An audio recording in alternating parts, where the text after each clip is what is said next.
Hello, Senior. My name is Jeta Sahana. I'm from second year CT department. It is my honor to have the opportunity to interview you today. I'm looking forward to learning from your experience and wisdom. I request you to say a few words about yourself before I can start off with this interview. Hi Sahana, it's good to have you here doing this interview. So myself, I'm Sharda Prasad. I'm from Chennai.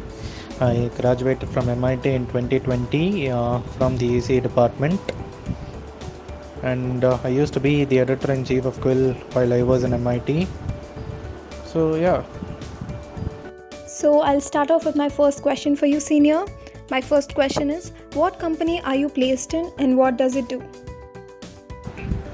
I'm currently placed in LatentView Analytics. It was through the campus placements, and I'm placed as a data and business analyst right now. So, what LatentView does is it has clients in the Fortune 500 companies, and its client list also includes Google and PayPal and all top companies. So, what does our company do is it basically addresses the business problems of most of the companies around the globe. So basically you can be a shopkeeper, like take an example, a simple example. So your sales are not going good, so you come to LatentView and you just produce the data that you've collected for the last 6 months from your customers, and so we make meaningful insights and work on the data we just find the useful data points that are there in your data set, and probably give you solutions on what you should be working on, whether you should be working on marketing or whether you should be working on the product quality, or should you be sending more emails to your customers on coupons and offers. So that's what LatentView does in a very broad way. My second question for you, Senior, is could you please explain who is a data analyst? I think a data analyst is someone who processes out of sorts data. You just get raw data as your input, and you have to process it, and you have to make meaningful insights out of it. Like for example, just consider the example of a bank who's coming to you as a client, and its churning rate is very high. So churning rate is basically when customers leave a bank. So it comes to you with the problem that the customers are leaving the bank. So it gives a variety of data it has collected over the last 6 months from its new customers. So a data analyst is someone who tries to factor in all the factors and tries to come up with viable solutions. So basically the first thing that the data analyst has to do is find where the problem is originating. And so for example, there was a problem where an international bank came, and sometimes the people might be leaving it because the bank's branches in that nation is not that good. So the churning rate in a particular country is more. Sometimes it has something to do with whether a person has a credit card or not, or sometimes it is also because the bank in that country or that particular region does not have any attractive offers. So I think it might have greater competitors out there in some regions, and it might not have a good enough competitor in some regions, so people don't leave that bank in that state. So I think it is about processing all the data. There are a lot of tools to analyze this data. There are tools like Tableau and all that. So it's a mixture. A data analyst is someone who has to be very good in statistics.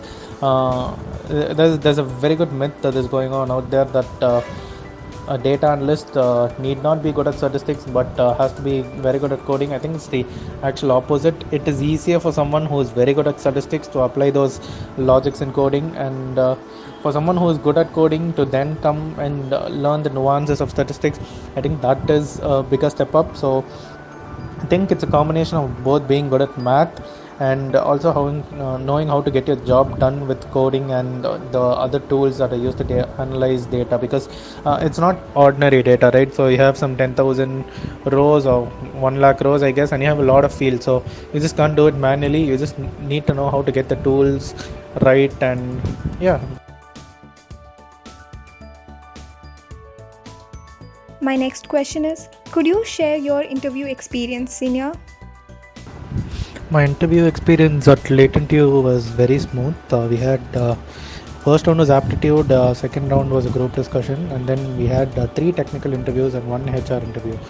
Uh, might sound a lot to be honest when you process it at first, but it was very stress free and very chill. It went in a very smooth way.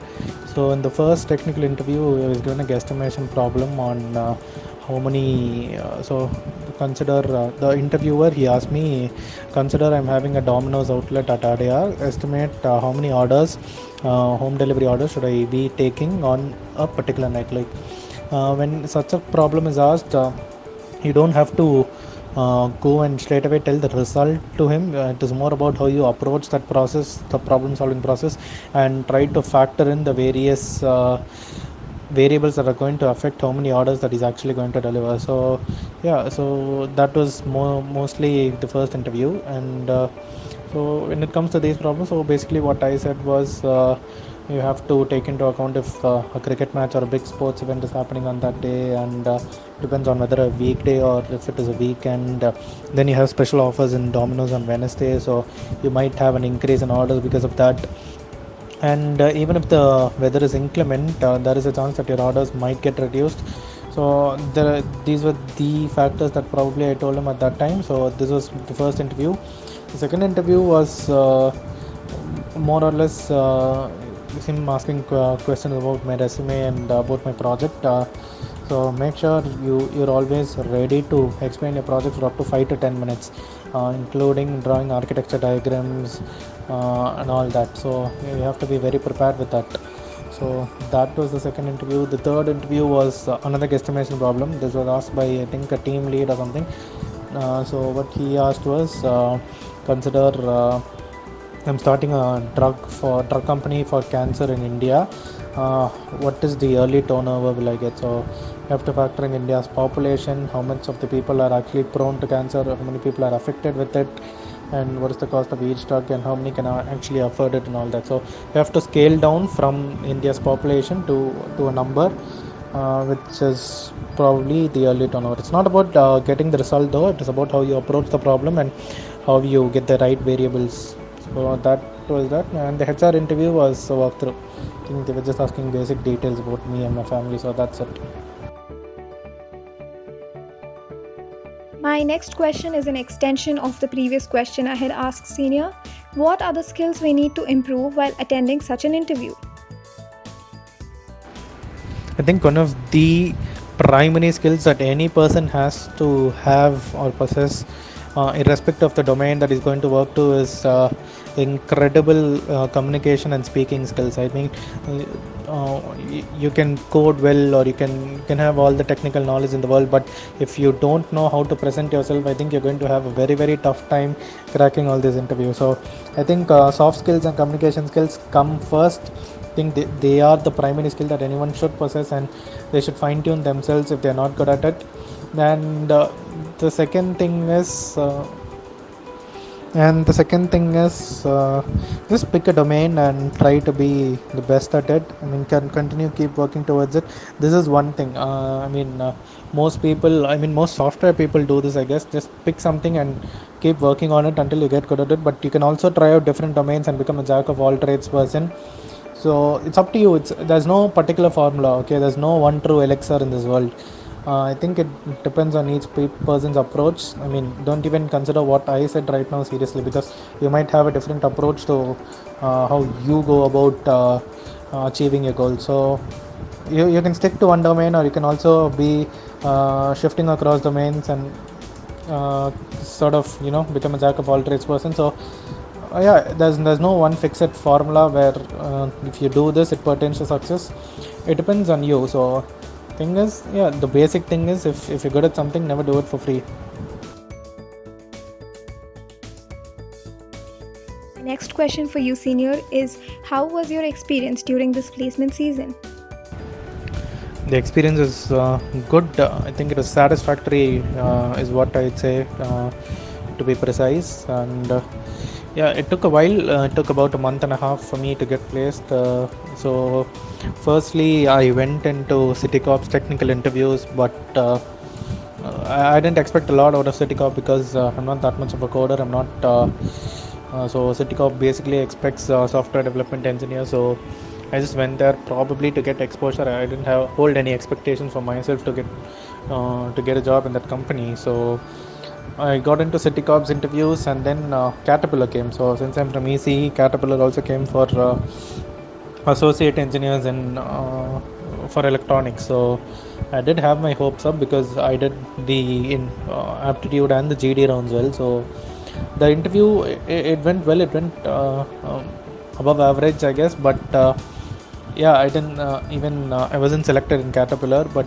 it was tough to digest it at first. But then if you look at the bigger picture, I think it's okay. So I did have it took a little bit of time for me to process that I still have to keep sitting for other companies, because I did expect that I will be selected in Caterpillar. But on the bigger picture, I think it was for the greater good, because I think I wasn't that much passionate about working on electronics or whatever in that particular domain, because data analytics has always been kind of my jam. So I'm glad that right now I'm placed in the right company, and it's about doing the job that you like. Now you have to love your job, whatever you do. So I think overall the placement process, it was bittersweet at times, but I think I can say for sure that I got what I wanted out of it.